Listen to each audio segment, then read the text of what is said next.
നമ്മൾ പഞ്ചായത്തിലൊക്കെ കൊടുക്കുന്ന രേഖകൾ വളരെ സൂക്ഷ്മതയോടുകൂടെയാണ് അവർ പരിശോധിക്കുന്നത്. അതിനുശേഷം ഈ രേഖകളൊക്കെ എവിടെ പോയി എന്ന് നിങ്ങൾ ചിന്തിക്കാറുണ്ടോ? ഇപ്പോഴിതാ കോഴിക്കോട് കുരുവട്ടൂർ ഗ്രാമപഞ്ചായത്തിലെ രേഖകൾ ആക്രിക്കടയിൽ നൽകിയതായി പരാതി വരികയാണ്. സാധാരണക്കാരുടെ സ്വകാര്യ രേഖകളും അപേക്ഷയും ഉൾപ്പെടെയാണ് ആക്രിക്കടയിൽ നിന്നും കണ്ടെത്തിയത്.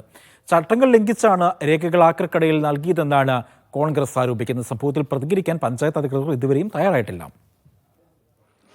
എന്റെ കൈവശമുള്ളത് കുരുവട്ടൂർ പഞ്ചായത്തിൽ ആളുകൾ അപേക്ഷയ്ക്കൊപ്പം നൽകിയ അവരുടെ തിരിച്ചറിയൽ രേഖകൾ ഉൾപ്പെടെയാണ്. ഇത് കണ്ടെത്തിയതാകട്ടെ ഒരു ആക്രിക്കടയിൽ നിന്നും. സ്വകാര്യ വ്യക്തികളുടെ അപേക്ഷകൾ ഉൾപ്പെടെയുള്ള രേഖകൾ കുരുവട്ടൂർ പഞ്ചായത്ത് ഇങ്ങനെയാണ് കൊണ്ടുപോയി കളഞ്ഞത്. ആധാർ കാർഡും ഇലക്ഷൻ ഐഡിയും ഉൾപ്പെടെ സാധാരണക്കാരുടെ സ്വകാര്യ രേഖകളുടെ പകർപ്പുകളാണ് കോഴിക്കോട് കുമാരസ്വാമിയിലെ ആക്രിക്കടയിൽ നിന്നും കണ്ടെത്തിയത്. കുരുവട്ടൂർ പഞ്ചായത്തിലെ വിവിധ ആവശ്യങ്ങൾക്കായി നൽകിയ അപേക്ഷകളും ഇതിനൊപ്പമുണ്ട്. ചട്ടങ്ങൾ പൂർണ്ണമായും ലംഘിച്ചാണ് കുരുവട്ടൂർ പഞ്ചായത്ത് അധികൃതർ രേഖകൾ ആക്രിക്കടയിൽ കൊടുത്തതെന്ന് UDF ആരോപിച്ചു. ഓരോ അപേക്ഷകളും ഡിസ്പോസ് ചെയ്യണമെങ്കിൽ പഞ്ചായത്ത് ഭരണസമിതിയുടെ യോഗം വിളിച്ചു ചേർത്ത് അജണ്ട വിളിച്ചു ചേർത്ത് അതിൽ രേഖപ്പെടുത്തിയതിനു ശേഷം മാത്രമേ ഡിസ്പോസ് ചെയ്യാൻ പാടുള്ളൂ. ആ രീതിയിലുള്ളതായിരിക്കുന്ന ചട്ടപ്രകാരമുള്ളതായിരിക്കുന്ന ഒരു കാര്യവും തന്നെ പഞ്ചായത്തിൽ ഇതുവരെ നടന്നിട്ടില്ല. ഞങ്ങൾ ശക്തമായിട്ടുള്ള പ്രക്ഷോഭങ്ങൾ ആരംഭിക്കുകയാണ്.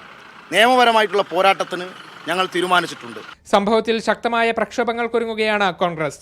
അതേസമയം സംഭവത്തിൽ വിശദീകരണം നൽകാൻ പഞ്ചായത്ത് അധികൃതർ ഇതുവരെയും തയ്യാറായിട്ടില്ല. ക്യാമറ പേഴ്സൺ ഷബീർ കല്ലിനൊപ്പം നന്ദഗോപാൽ, മീഡിയ 1 കോഴിക്കോട്.